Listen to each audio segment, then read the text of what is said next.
Hi, my name is Kaitlyn Johnson and I am 33 years old from Redwood City, California. And today I'm going to be making French style macarons. Actually, but I'm doing a Ethiopian inspired macaron with Berbere spice, which is one of my favorite spices to use. So yeah, let's start baking. So what I usually start with when I'm working with a spice like this, especially a blend of chilies and other kinds of exotic spices, I like to toast them up. Especially when it's going into, sorry, my daughter is coming. And by the way, our neighbors are building a patio, so if there's any sort of banging going on, that's why.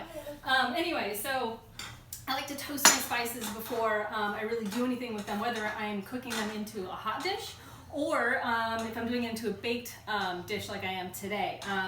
Cooking them, heating them up, or like dry toasting them is going to open up all of their aromatic qualities in the spices, and it's probably going to tell me how spicy this chili is because there's cayenne in here. I think that's probably the spiciest chili. They also have, this particular blend has stuff like fenugreek and coriander. This one may even have some cardamom in it, but the reason I'm using this is because, one, for the holidays, I love the spices. I think that's one of the reasons why I love the holidays so much, because they're so full of warm, toasty spices, and this particular spice blend has kind of all those spices like nutmeg, like allspice, but it also has the heat. So kind of what you think of when you think of like Mexican chili chocolate, that pairing, this is also going to work really well, but it's also going to have the nutmeg and allspice, which you associate with the holidays. So this is actually my first time making this recipe, so I'm not actually sure if it's going to turn out, but we'll see. I mean, the spices already smell pretty amazing, so. All right, let's see. Hopefully it's not too spicy. Oh, it's actually pretty good. What do you think? Is it too spicy?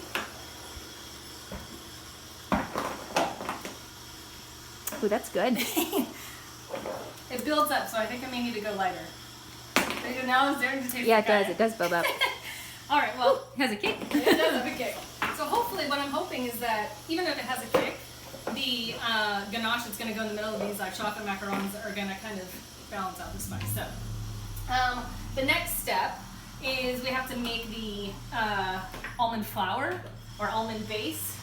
So I have some almond meal here, almond flour. You can really even do blanched almonds.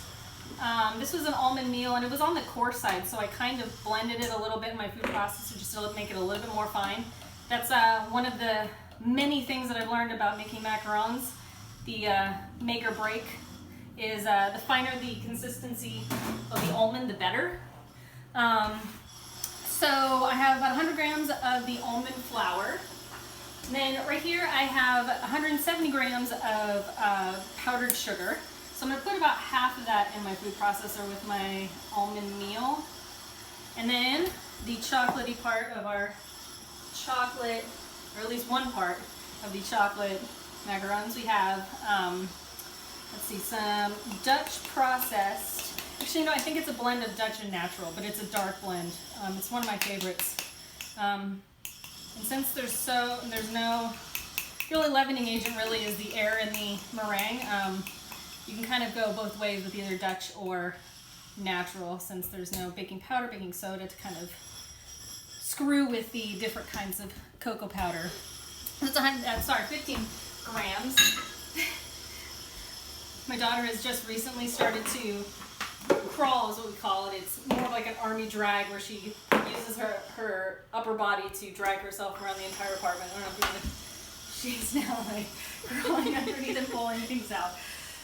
Okay, so I blended up the cocoa powder, half of the powdered sugar, and now what I'm going to do is I'm going to sift it. Actually, and the almond meal went in here as well. This is another important step in making these macarons, is you have to make sure you sift it. The finer the consistency of this dry portion, obviously the more smooth that the cookies will turn out. So we do that, put them in there.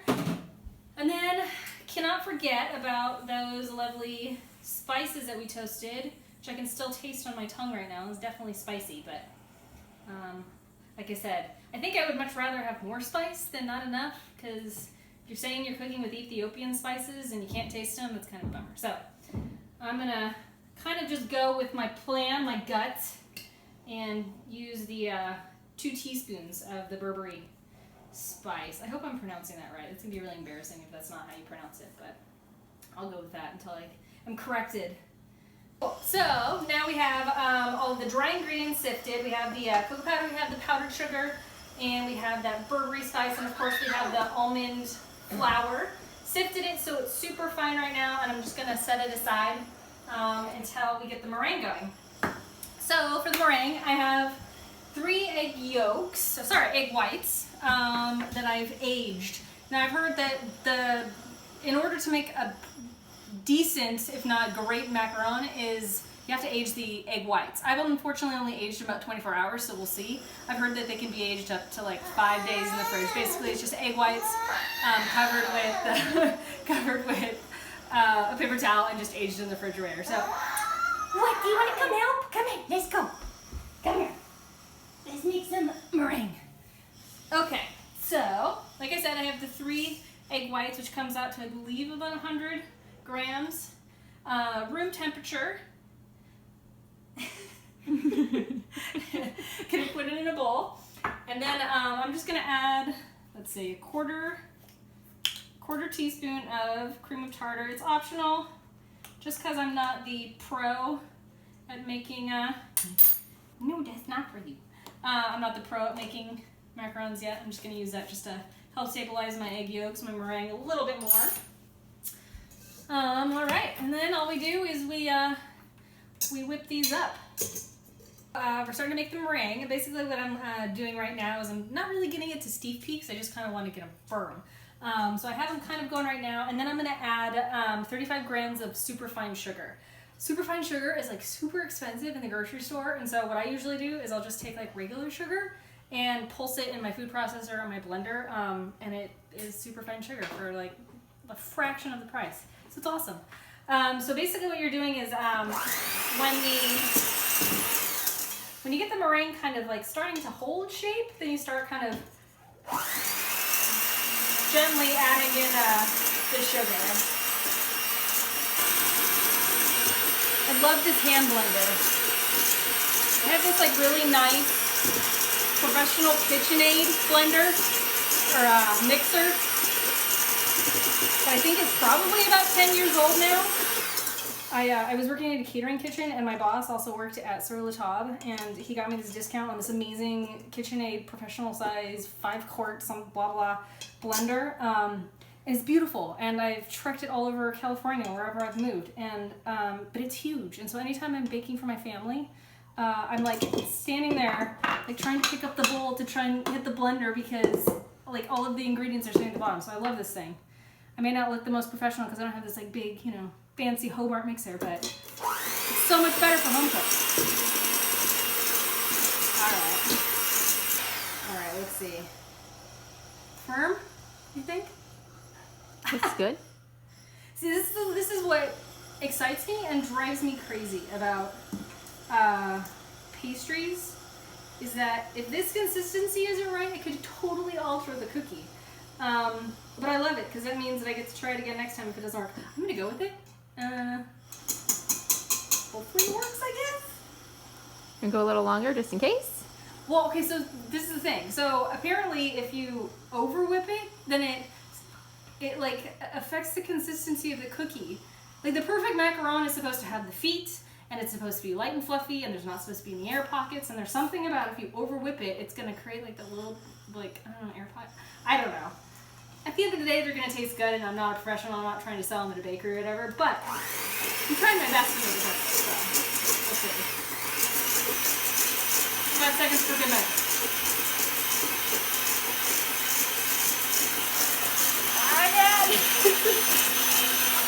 Okay. I think that's fine, right? Is it soft? It's supposed to be hard peak? No, it's supposed to be firm but glossy. You would call that firm but glossy, right? Oh yeah, totally. Okay, let's do it. Like I said, they're gonna taste fine. Yeah. It's chocolate. Anyway, okay. So we got that done. Get rid of those guys. We have the meringue. It's my version of firm, glossy, hopefully perfect. Okay, so now, this is another important step, which I hope I don't see me do it. So you take the powder, or the dried ingredients, and you're gonna fold it in to the meringue in, I think 3 portions should be fine. So basically put 1/3 of the amount in there. I'm trying, I've worked so hard. Goodness, you okay? Tried so hard to get these fluffy egg whites. So just gonna stir it. God, it smells amazing already. So I guarantee you, if anybody asked you what your favorite spice was for the holidays, I don't know anybody that would say Burberry spice, unless you're in Ethiopia, of course, or somewhere close to it. But spicy, warm, toasty, chocolate, I mean, I don't know what else. What screams holiday more than this bowl right here? Goodness. All right. So it's kind of incorporated. It's looking pretty good, actually. Yeah, I may make a good macaron. We'll see. Bye. Yum. Oh, it's so chocolatey.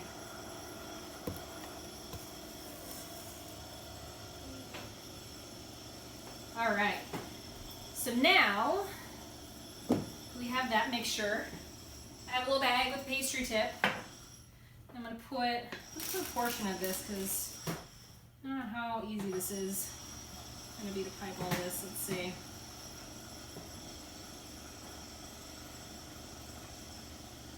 Ooh, oh, there we go.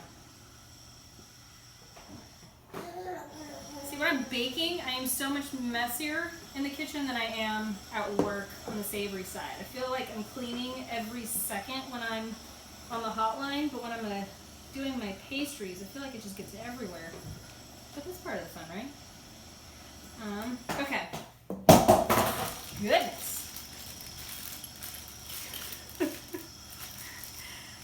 So now we get to pipe the lovely little cookies on. I was able to find a little template online, which is super helpful. So I'm just going to follow this. I have it lined with parchment paper. Let's see if I can do this. Hey, they look pretty good. I love this template. Okay, so now we have to tap all the little air bubbles out. Let's see.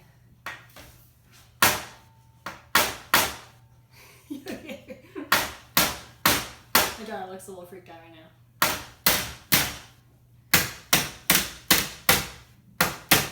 Yeah, these actually look pretty good. I'm excited.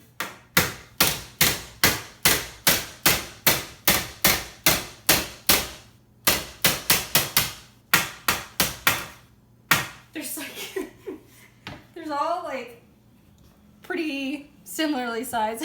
And there's some right there. That's gonna be the tester to make sure it tastes good before I finish it. Being an amateur macaron maker, I'm pretty happy. These are pretty awesome. So I'm just gonna pipe a little bit of the ganache in the center. This is that orange ganache we made. It's chilled nicely. Let's see. Yeah, look at that. Where's my plate? Here we go. Those look pretty darn tasty if you ask me. Mmm. I'm super, super excited this all worked out.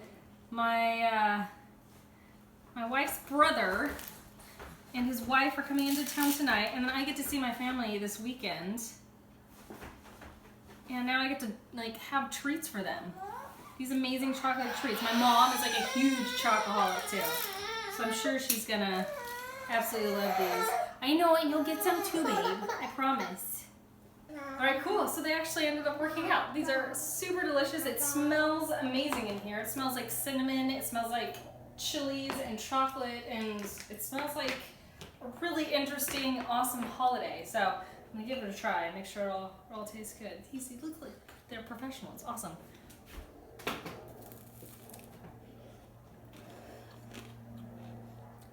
Oh my god, these are amazing.